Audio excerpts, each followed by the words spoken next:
In this video, I'm going to be driving this, one of the rarest and most distinctive variants of the Rover SD1.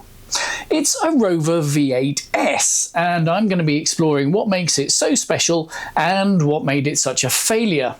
But to understand that, we first need to go back to the launch 50 years ago of the new Rover 3500 in 1976.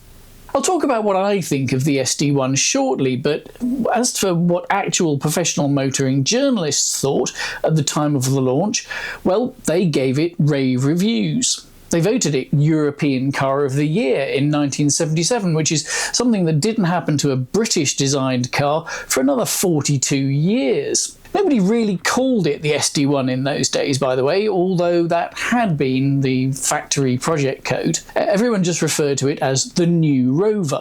When the SD1 first came out, it was just a single model, the 3500, with the V8 engine shared with its P5 and P6 predecessors, and also the Range Rover, amongst others. I could probably do a whole separate video on the life of times of this engine, so let me know in the comments if that's something you'd be interested in watching. But anyway, going back to the SD1, the 3500 was followed a few months later by its identical-looking six-cylinder sisters, the 2600 and, in theory at least, the 2300. Why do I say in theory? Well, at the outset, high demand for the SD1 meant that there was a waiting list for the new Rovers across the board, and the larger engine models took priority. I say high demand, but that was only half of the story, because the other half was limited supply. The mid-1970s was the darkest hour for industrial relations at British Leyland, which meant that the unions were refusing to accept putting on an extra shift to run the production lines at night, while at the same time staging a long series of petty strikes to repeatedly stop them running during the day. 3 years later, in 1979, the SD1's popularity picture had changed. In the late summer of '79, Car magazine was saying that the Rover has been severely damaged by the adverse publicity about its reliability. And now there are tales of fields full of unsold Rovers, where once delivery delays were the problem, and more stories that the car is so hard and expensive to build that the company might make more money by not building it. British Leyland's response was to expand the range upmarket, giving Rover a new Halo model with premium spec and, crucially, higher margins. The standard 3500 was fast, sleek and reasonably well equipped for the time, but it had a clean, minimalist design ethic that was more Bauhaus than Burlington House. The V8-S, on the other hand, fell out of the options tree and hit every single branch on the way down. Needle-cord velvet seats and armrests, air conditioning and a sunroof, cruise control, headlamp wipers, black chrome bumpers. They weren't just painted, they're actual black chrome. There's those headrest cushions, unique badging, and of course those gold alloy wheels. We'll come back to those in a minute.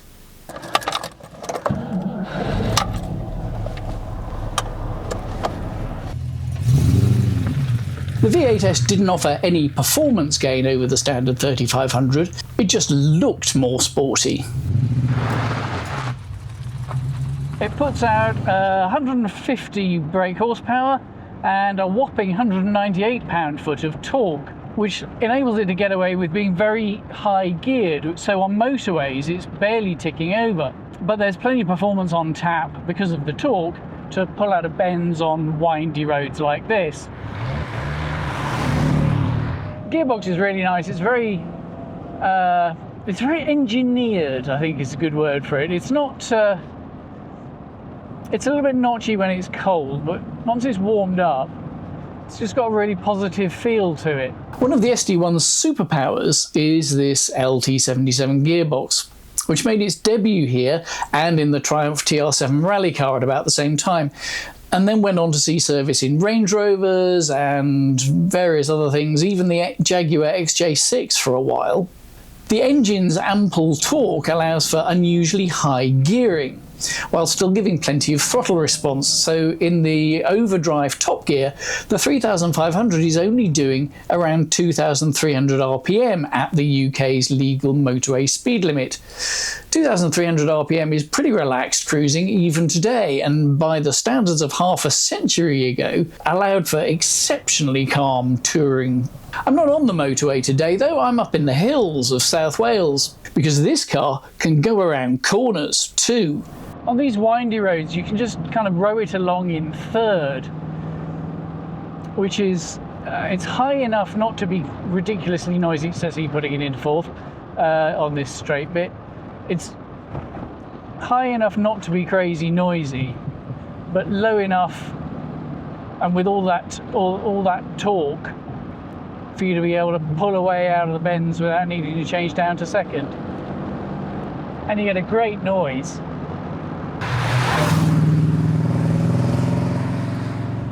The steering is, how would you describe it? It's not so much that it's light, it's a little bit sort of loose around the straight ahead. I think they're all like this. Mine is too. It's quite a distinctive feeling. But once you get stuck into it, it's reasonably placeable. Brakes are good. Brakes are progressive. Plenty of feel. I'm going to turn around here, I think. We don't need to go all the way down into Treorchy. Not today. Nothing wrong with Treorchy. It's a very fine place to have a new engine put in your Granada. Ask me how I know. That would be a very interesting test to do back to back, is this against a Granada. Happily I have an example of both, and if I can get either of them, or ideally one day both of them, to run again, then that'll be a really interesting comparison. The more you drive it, the more confidence you get in the handling and the road holding. And the less you feel it's a kind of big bussy old thing, and the more it feels like, you know, a trans-European express. It's really very drivable. Not set up for heeling and towing. I sort of went for it then, but missed the accelerator pedal completely there. They're not spaced right for that sort of shenanigans, but that's okay, because you don't really need to. All that torque means you don't need to mess about with that kind of thing. You just squeeze the throttle and off you go. We'll do all our braking first and then get on the throttle, like a civilized person. And then just ride that torque through the apex. Peak torque is at 2,500 RPM, which is nothing. Peak power comes in at about 5,000, but torque's what you want. Power is for top trumps. Torque is for driving quickly.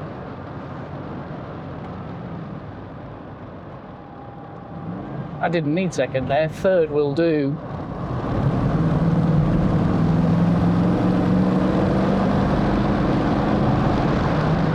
This is awesome. I could do this all day, or until I run out of petrol.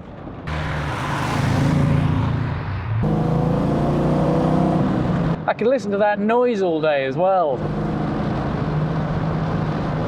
And the thing is, although it feels like fun, I'm not actually going stupendously fast. It's one of the things I love about old cars, is you don't have to drive them at mental speeds for it to be entertaining. You're so much less cosseted, even in an executive express like this, that you can really feel the speed you're doing. Now we're in a 40 limit as we come into the village, which of course I will respect. Now it's a 20 limit, which I will grudgingly respect.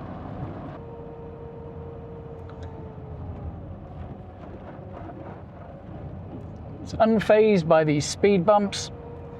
I am going to do 20 miles an hour through here for the sake of the good people of Abergwynfi, and because there's parking and stuff, and roads like this, there's not an unreasonable speed limit. Some places it is an unreasonable speed limit.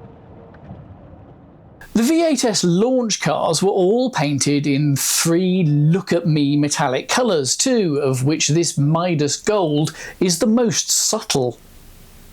The others were this lovely turquoise colour called Persian Aqua, and perhaps most famously this spectacular shade called Triton Green, named after the ancient Greek god of saltwater corrosion. Some people might phrase all this slightly differently and call it rolling a turd in a lot more glitter. But actually that would be unfair, as well as uncouth, unkind and unoriginal, because the SD1 is essentially a very decent design, and the early praise is borne out in many ways, as were, to be fair, the later criticisms about build quality. It's relatively standard SD1 in here, but with some turned up to 11.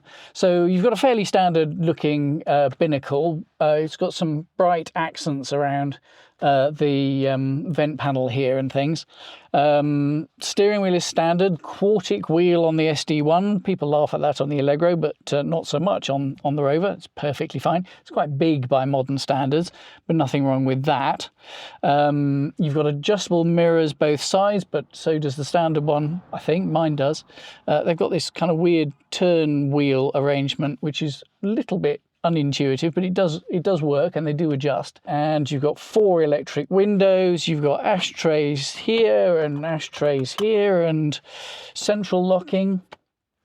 The V8-S special bits are this really nice, what would you call that? It's like a soft wool. It's not exactly velour. Needle cord velvet is the term I'm thrashing around for. And you've got sort of furry door cards as well. These would be plain vinyl like the dash in the standard car. I think got furry bits here as well where you touch. Really nice. You've got these headrest cushions for extra headrest cushioning. And this car's even got them in the back, which is very posh. That was an option, but they're super nice. That's proper business class. You've got a factory sunroof as standard. I'm not going to mess with that because we don't mess with sunroofs on other people's old cars. And otherwise it's fairly stock SD1, but nothing wrong with that. It's a really nice environment, very clear instruments.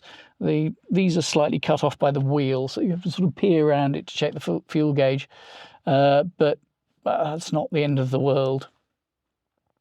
And I really like, I mean, people say it was penny pinching, but I really like the simple, functional, minimalist design of having this box of instruments sat on top of the fascia there, and it's got these ends that come off. I can't remember what happens at that end, but this end's got the fuse box in it, for example. Just really practical. Glove box under here, and there's another one there in the usual passenger side place. And of course, oh, that was the other V8-S thing that I didn't mention. Factory standard air conditioning. Doesn't work now, of course, because the relevant gases are poisoning the planet. But yeah, that was factory standard for the V8-S. And it was the first time I think it had been available on these cars. They had to re-engineer the nose with an extra slot for taking in the air for it.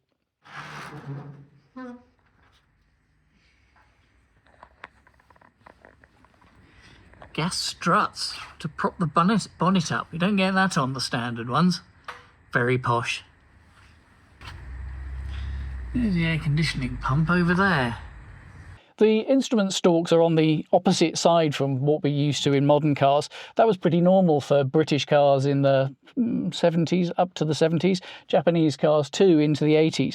So you've got lights and a horn on the right-hand side, including the indicators, and screen wash and wipe stuff going on the left.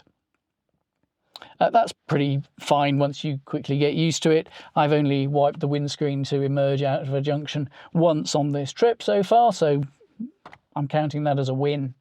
This particular car was first registered in August 1980, which is why it's got this early W suffix registration, which means it was one of the last V8Ss sold. RU is a Bournemouth reg if you're nerdy enough to care about these things, and why not?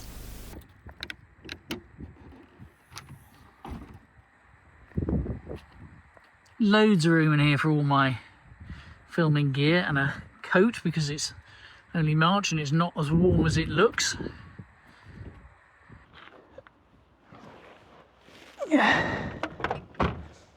There's loads of room for me to sit behind myself here. I mean, loads of foot room under the seat. Knee room is good. Yeah, this is a win. I've been driven in one of these before, my own, years and years ago, and it was a really nice feeling. It's got a kind of, it's lower and sleeker, so it's not exactly a limousine kind of feeling. You feel like you're a minister in Thatcher's government being whisked through the traffic to some important meeting in Whitehall or whatever. And whatever your politics are, just that feeling of just being expedited. It's kind of what business transport should all be about.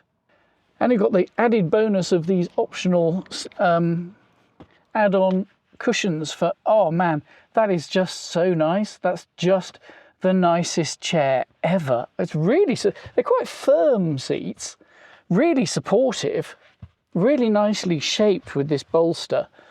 Yeah, oh yeah, this is travelling business class.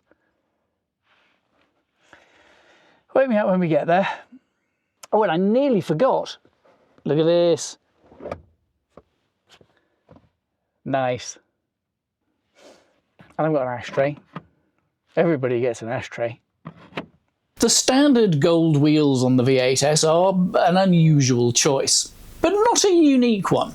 The 1975 S model of the Ford Capri Mark II, for example, came in a very smart black and gold livery, inspired by the highly successful Lotus Type 72 Formula One car. And that had gold wheels, as did the special edition Granada Chasseur, also in 1979. Even Audi, then the masters of discreet good taste, offered goldish alloys on the 205T, and years later the Subaru Impreza STI had gold wheels as well. But in the slightly conservative Rover buying market of the early 1980s, it's probably true that striking gold alloys were about as welcome as, well, as an STI. The colour of the alloy wheels might have been striking gold in 1979, but Rover sadly wasn't. The V8-S model ran for less than 18 months and was replaced after 1,040 cars were built, just a dribble more than the initial stock of 900 built up to anticipate its launch. The V8-S was replaced as Rover's range topper in late 1980 by the Vanden Plas, at the same time as a very mild facelift across the rest of the range. The gold wheels were gone, replaced on the Vanden Plas by the same alloy casting, but painted gunmetal grey with polished rims and centres. In came leather upholstery as standard and stick-on rubbing strips all round that looked a little bit like they belonged on a daily rental canal boat. That model, slightly hastily conceived, was equally short-lived, because at the start of 1982 the whole range of big Rovers got a rather better thought-through major facelift, with neater bumper and side mouldings, a front air dam, and with David Bache no longer around to dig his heels in, finally caving in to those wanting a rear wiper and pining for wood.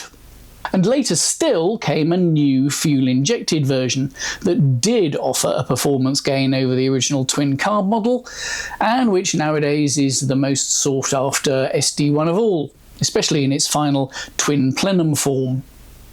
And if you say V8-S over and over fast enough, V8-S, you get the name of that beast.